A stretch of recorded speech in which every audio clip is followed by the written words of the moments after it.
네, 선재규 선임 기자 함께합니다. 어서 오세요. 안녕하세요. 네, 오늘은 유럽연합 얘기 해보겠습니다. 허리띠를 졸라맨다. 그동안의 코로나 대유행도 있고 그다음에 우크라이나 전쟁 충격 같은 것 때문에 이제 기업하고 가게를 상당히 적극적으로 돈을 많이 풀었습니다. 네. 그런데 이제 안 되겠다 싶었던지 그 이제 재정 적자하고 부채를 이제 줄이는 그 본격적으로 나서는 모습입니다. 네. 그저께 유럽연합 쪽에서 그 이거 새 협정을 체결을 했습니다. 그 회원국들이 그 고금리 때문에 그 차입 부담이 늘어나고 우리가 국방도 강화해야 되고 그다음에 이제 유럽연합이 그 녹색으로의 전환 같은 것도 하고 여기도 노령화 대책이 심각하고 해서요. 그래서 지출이 많이 늘어났는데 이제 그거를 이제 걷어들이기 시작하려는 겁니다.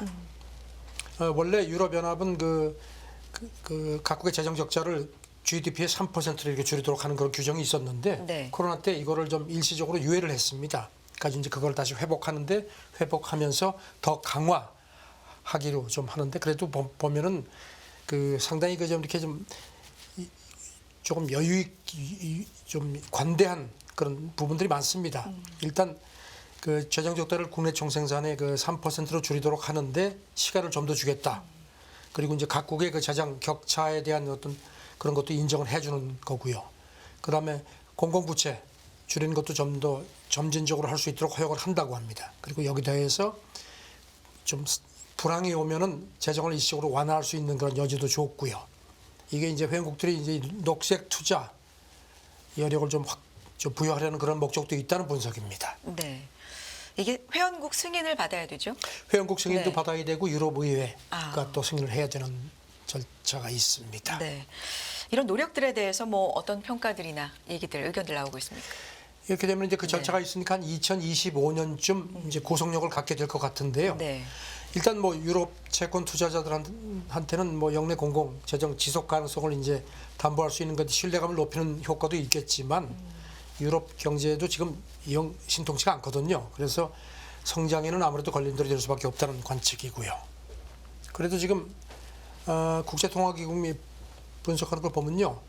그래도 미국에 비해서는 상당히 그 재정 적자 상황은 나은 걸로 되어 있습니다. 이를테면 미국 같은 경우는 정부 부채가 내년에 GDP의 한 127%까지로 늘어날 전망인 반면에 유로존 같은 경우는 88% 훨씬 낮습니다. 네.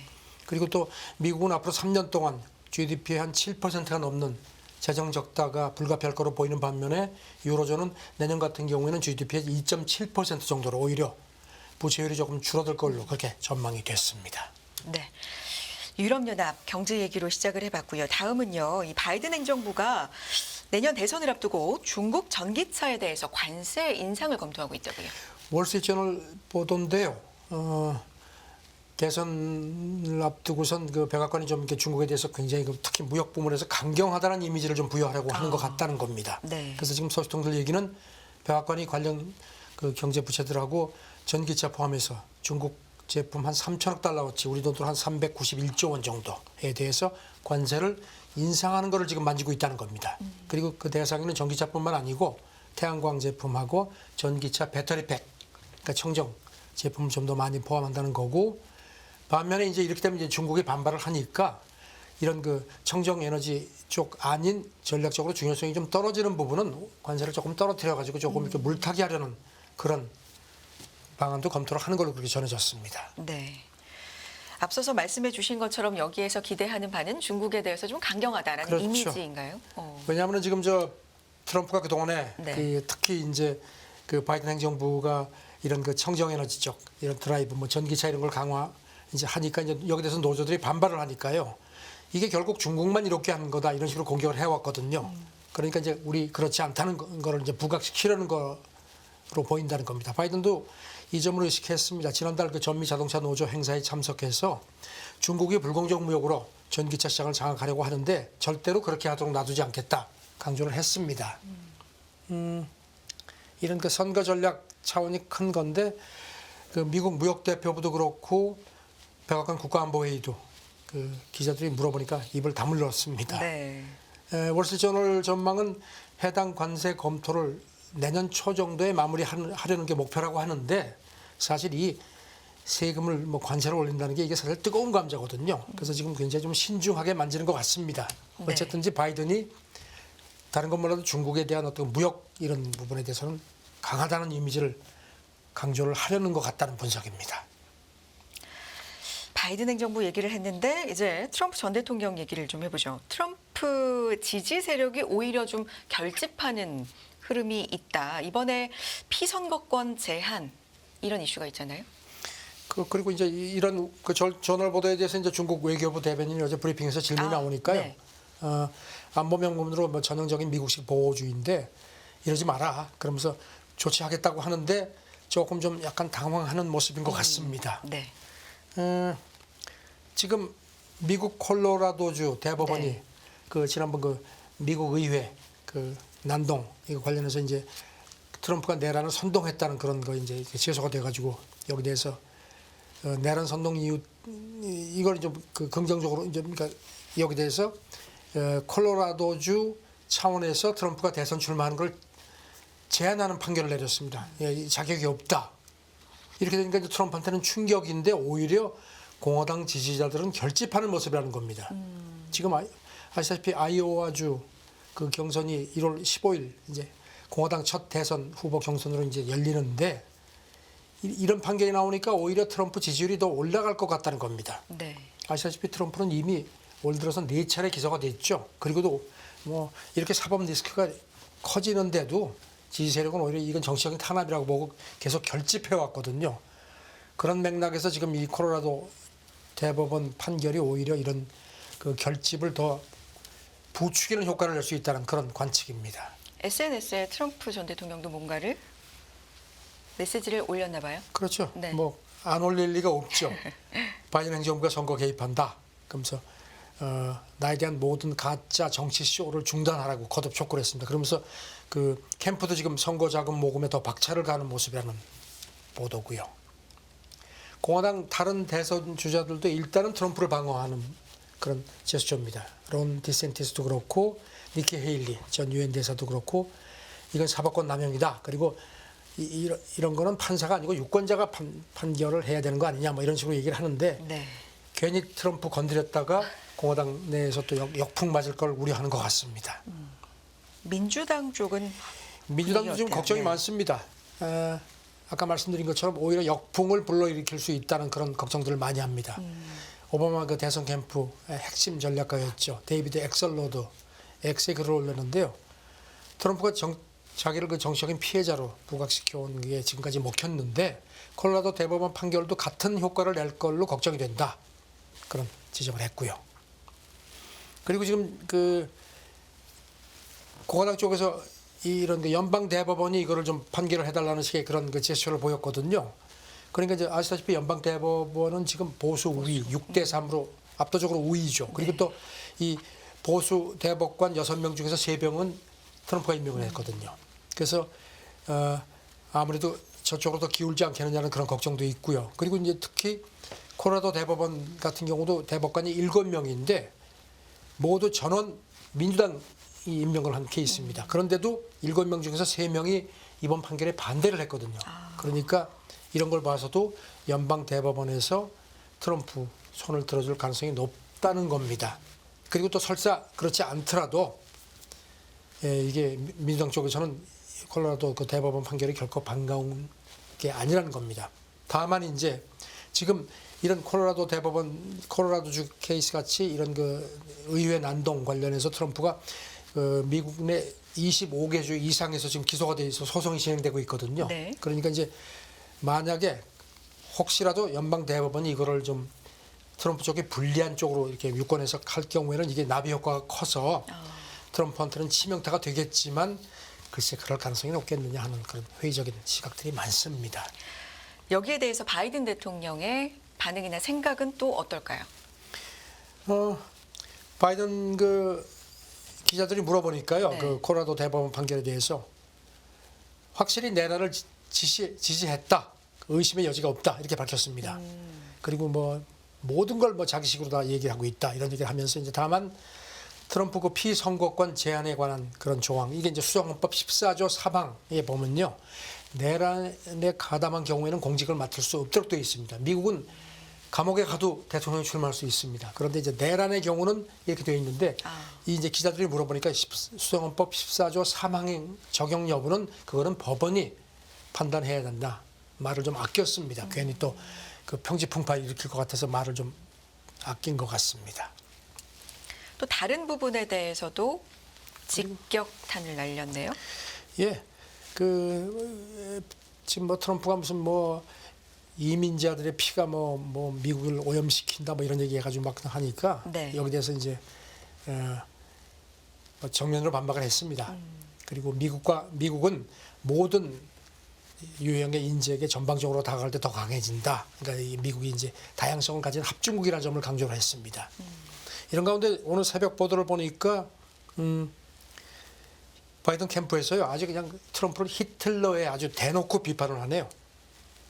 그동안에 지금 악시오스 그 폴리티코 그 보도를 보면 그동안에는 미국 선거에서 아무리 정적이 미워도 히틀러에 대놓고 비유한 케이스는 거의 없었는데 이제는 바이든 쪽에서 이런 금기를 깼다. 아무래도 바이든이 요즘에 이제 지지율에서 밀리니까 이렇게 정면 공격을 하는 쪽으로 전략을 바꾼 것 같다는 겁니다. 뭐 점점 이렇게 선거가 1년 안 남았나요? 그렇지만 어쨌든 좀 강도가 강해지겠죠. 서로 공격이나 뭐 공세, 방어 이런 것들이 좀 강해지지 않을까 싶은데요. 트럼프도 지금 네. 뭐 어제 자기 그 소셜 미디어 트루스 소셜에 글을 올렸는데 네. 이제 그 나는 반란자 아니다. 오히려 부패한 바이든이 반란자다. 뭐 그렇게 얘기를 하는데 지금 이게 선거 운동이 점점 더 이렇게 아주 노골적으로 가는 그런 모습이라 글쎄 이런 게 어떤 효과를 낼지 모르겠습니다. 오히려 이게 자꾸 갈수록 양분화되는 양극화 현상이 어느 나라고 좀 선거에도 그렇고 정치 전반에서 그런 게 불거지는 게 참 좀 걱정됩니다. 내년에 굉장히 많은 이런 유의 어떤 상황들을 좀 볼 수 있지 않을까. 지금 내년에 뭐 우리도 네. 선거 있고 하는데 전 세계에서 한 40개 정도의 중요한 선거가 있거든요. 그래서 굉장히 아마 많더라고요. 선거 네. 때문에 지금 내년에 굉장한 이런 양극화, 정치적인 양극화라든가 이런 게 더 심해질 것 같습니다. 네. 프랑스 얘기를 좀 해보겠습니다. 정부 안보다 강화된 내용으로 의회를 통과했다고 하는데 개정 이민법. 근데 마크롱 대통령이 옹호한다고요? 그 프랑스 상하원이 그저께요. 네.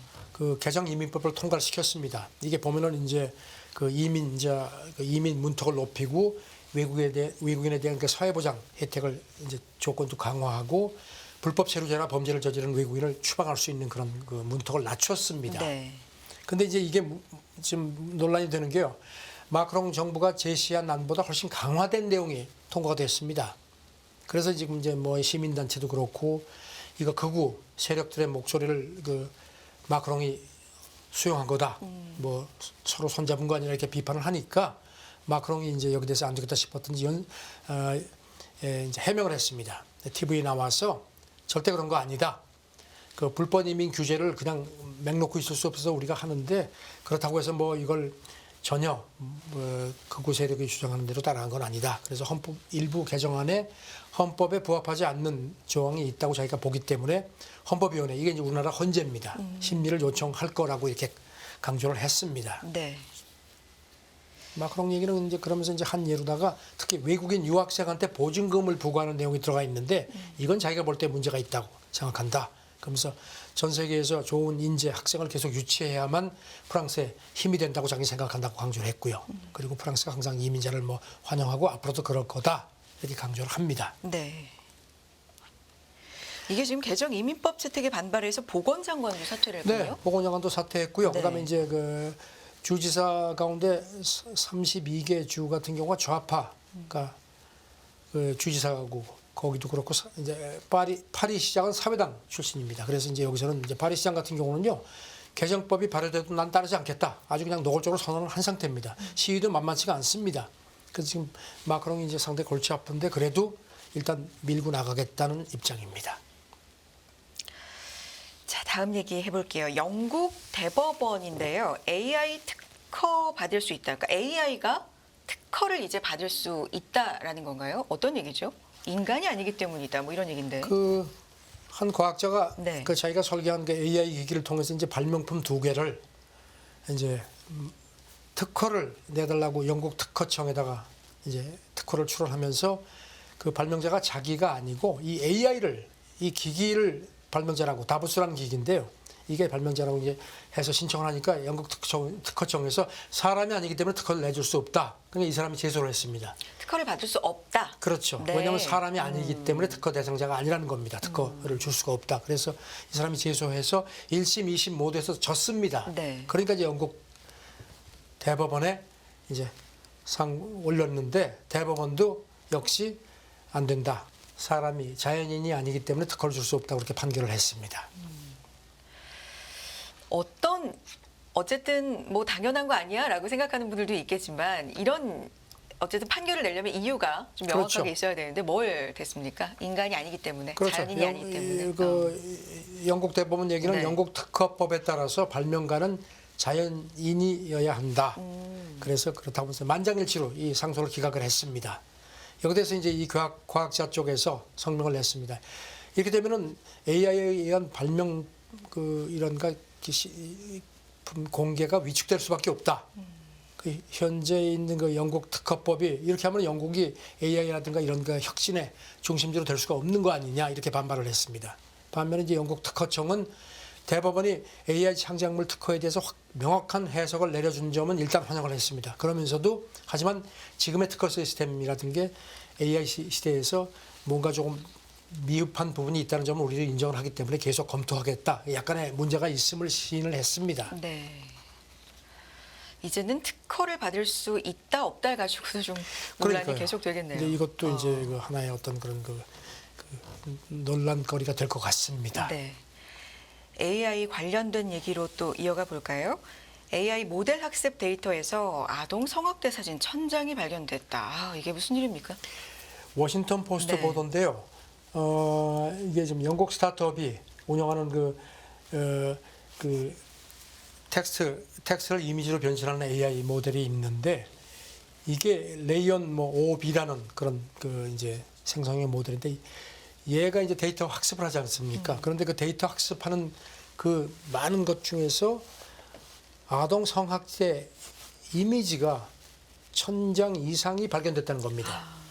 그게 이제 미국 스탠퍼드 대학 산하 이제 인터넷 연구소에서 보고서를 냈는데 이게 상당히 문제라는 겁니다.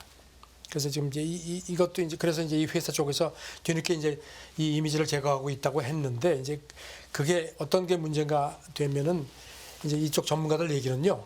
AI가 이미지를 생성하려면은 관련 사진 몇 장만 합습을 해도 되는데 이렇게 1000장 이상이 들어 있었다는 거는 뭔가 이건 의도적인 거 아니냐는 겁니다. 그래서 지금 이 스탠퍼드 대학 연구소 기술 책임자 얘기가 AI가 이렇게 관련 이미지를 학습을 해가지고 이제 어떤 컨텐츠를 제작을 하는데 이렇게 이런 거를 데이터를 AI한테 학습할 수 있는 기회를 부여하는 사람이 어떤 의도를 가지고 이런 짓을 했다면 이거는 심각한 문제라는 겁니다.